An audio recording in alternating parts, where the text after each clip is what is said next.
Assalamualaikum warahmatullahi wabarakatuh. Kami dari kelompok 7 ingin menyampaikan materi tentang maslahah mursalah guna untuk memenuhi tugas usul fikih yang beranggotakan saya sendiri, Lilian Dera Putri Utami, NIM 192131088. Nama saya Kartika Ramadhani, NIM 106. Saya Ahmad Mustafa, NIM 192131107. Di sini kami akan membahas yang pertama mengenai pengertian maslahah mursalah dan dasar-dasar istinbat. Yang kedua tentang pembagian maslalah dan mursalah. Yang ketiga persyaratan maslahah mursalah dan landasan yuridis. Yang keempat kedudukan maslahah mursalah menurut Imam Syafi'i. Di sini saya akan menjelaskan tentang pengertian maslahah mursalah. Maslahah mursalah ialah penetapan hukum berdasarkan kepentingan umum terhadap suatu persoalan yang tidak ada ketetapan hukumnya dalam syara, baik secara umum maupun khusus.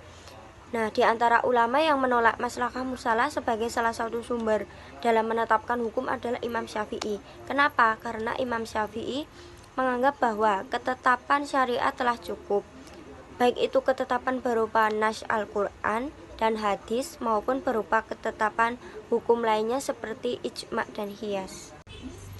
Nah, di sini saya juga akan menjelaskan tentang dasar-dasar istinbat hukumnya. Nah, Imam Syafi'i dalam bukunya Al-Risalah menjelaskan bahwa dalam mengambil dan menetapkan suatu hukum, ia memakai 4 dasar. Yang pertama Al-Quran, yang kedua As-Sunnah, yang ketiga ijma, yang keempat istidlal. Nah, dasar pertama dan utama dalam menetapkan hukum adalah Al-Quran. Imam Syafi'i terlebih dahulu melihat makna lafzi Al-Quran. Kalau suatu masalah tidak menghendaki makna lafzi, barulah ia mengambil makna majazi. Kalau di Al-Quran tidak ditemukan hukumnya, ia beralih ke Nabi. Dalam hal sunnah, ia juga memakai hadis ahad di samping yang mutawatir.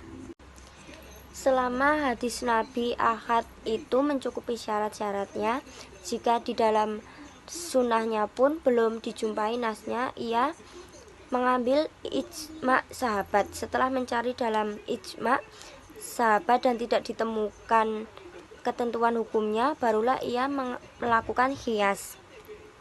Apabila ia tidak menjumpai dalil dari ijma dan qiyas, ia memilih jalan istidlal, yaitu menetapkan hukum berdasarkan kaidah-kaidah umum hukum Islam.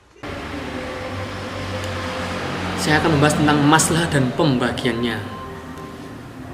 Maslahah dari sisi keberadaannya ya maslahah menurut syara yaitu yang pertama maslahah al-mu'tabarah, yaitu maslahah yang didukung atau diperintahkan oleh syariat. Yang kedua al-maslahah al-mulgholah, yaitu maslahah yang bertentangan dengan syariat. Yang ketiga maslahah al-mursalah, yaitu maslahah yang tidak ada larangannya. Maslahah itu ada 3 tingkatan. Yang pertama maslahah daruriyah atau primer. Yang kedua maslahah hajiyah atau sekunder. Yang ketiga maslahah tahsiniyah atau tersier. Dalam maslahah daruriyah ini ada 5 contoh, yaitu yang pertama memelihara agama, yang kedua memelihara jiwa, yang ketiga memelihara akal, yang keempat memelihara keturunan, yang kelima memelihara harta benda. Dalam maslahah daruriyah ini ada bentuk perintah dan bentuk larangannya. Saya akan memberikan satu contoh bentuk perintah dan larangannya, yaitu dalam rangka memelihara keturunan. Bentuk perintahnya apa? Bentuk perintahnya di sini yaitu diperintahkan untuk menikah.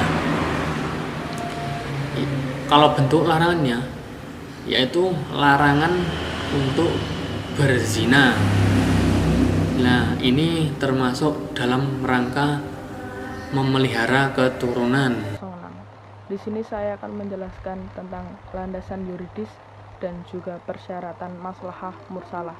Yang pertama, landasan yuridis maslahah mursalah.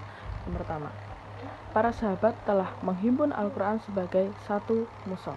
Yang kedua, para sahabat menggunakan maslahah mursalah sesuai dengan tujuan syara, sehingga harus diamalkan sesuai dengan tujuannya tersebut. Yang ketiga, tujuan pelembagaan hukum Islam adalah untuk merealisir kemaslahatan. Nah, dengan demikian, landasan yuridis pemikiran konsep ini adalah realitas kehidupan sosial, di mana syariat Islam dalam berbagai peraturan dan hukumnya mengarah pada terwujudnya kemaslahatan, yaitu apa yang menjadi kepentingan dan apa yang dibutuhkan manusia untuk kehidupan di bumi ini. Nah, selanjutnya saya akan menjelaskan tentang persyaratan maslahah mursalah menurut Imam Al-Ghazali. Yang pertama, kemaslahatan tersebut termasuk dalam tingkatan atau kategori kebutuhan pokok atau daruriyat, yang artinya untuk menetapkan suatu maslahah tingkatannya harus diperhatikan. Yang kedua, kemaslahatan tersebut harus bersifat pasti dan tidak boleh disandarkan pada dugaan atau zan semata-mata, atau artinya harus diyakini bahwa sesuatu itu benar-benar mengandung kemaslahatan. Yang ketiga, kemaslahatan tersebut bersifat universal, yaitu kemaslahatan yang berlaku secara umum dan untuk kepentingan kolektif, sehingga tidak boleh bersifat individual dan parsial. Yang keempat, kemaslahatan tersebut harus jalan dengan intensi legalisasi hukum. Kedudukan maslahah mursalah sebagai sumber hukum Imam Syafi'i. Imam Syafi'i adalah imam mazhab yang menolak menggunakan dalil maslahah mursalah. Untuk memperkuat pendapat tersebut, beliau mengemukakan alasan-alasan atau penolakan beliau terhadap penggunaan dalil maslahah mursalah, yaitu yang pertama, bahwa syariat telah datang dengan segala hukum yang merealisir semua kemaslahatan manusia, kadang-kadang dengan nas dan kadang-kadang dengan cara kias terhadap perkara yang sudah ada hukumnya dalam nas. Yang kedua, bahwa berpegang kepada maslahah mursalah dalam tasyri' akan membukakan pintu bagi pengikut hawa nafsu dan syahwat dari berbagai ahli fikih, kemudian memasukkan ke dalam syariat sesuatu yang bukan syariat. Yang ketiga, maslahah andai kata dalam maslahah mu'tabaroh, ia termasuk dalam kategori qiyas dalam arti luas umum. Mu'tabaroh maka ia tergolong qiyas, tidak bisa dibenarkan suatu anggapan yang mengatakan bahwa pada suatu masalah terdapat maslahah mu'tabaroh. Yang keempat, mengambil dalil maslahah tanpa berpegang pada nas terkadang akan mengakibatkan kepada suatu penyimpangan dari hukum syariat dan tindakan kezaliman terhadap rakyat dengan dalil maslahah sebagaimana dilakukan oleh raja-raja yang zalim. Sekian presentasi dari kelompok kami, semoga bermanfaat. Semoga materi ini bisa diterima dengan baik Dan mudah-mudahan materi yang disampaikan semoga bisa diamalkan dengan baik. Kurang dan lebihnya mohon maaf. Wassalamualaikum warahmatullahi wabarakatuh. Saya Kartika Ramadhani, pamit undur diri. Wassalamualaikum warahmatullahi wabarakatuh. Saya Ahmad Mustafa, sekian dari kami. Wassalamualaikum warahmatullahi wabarakatuh.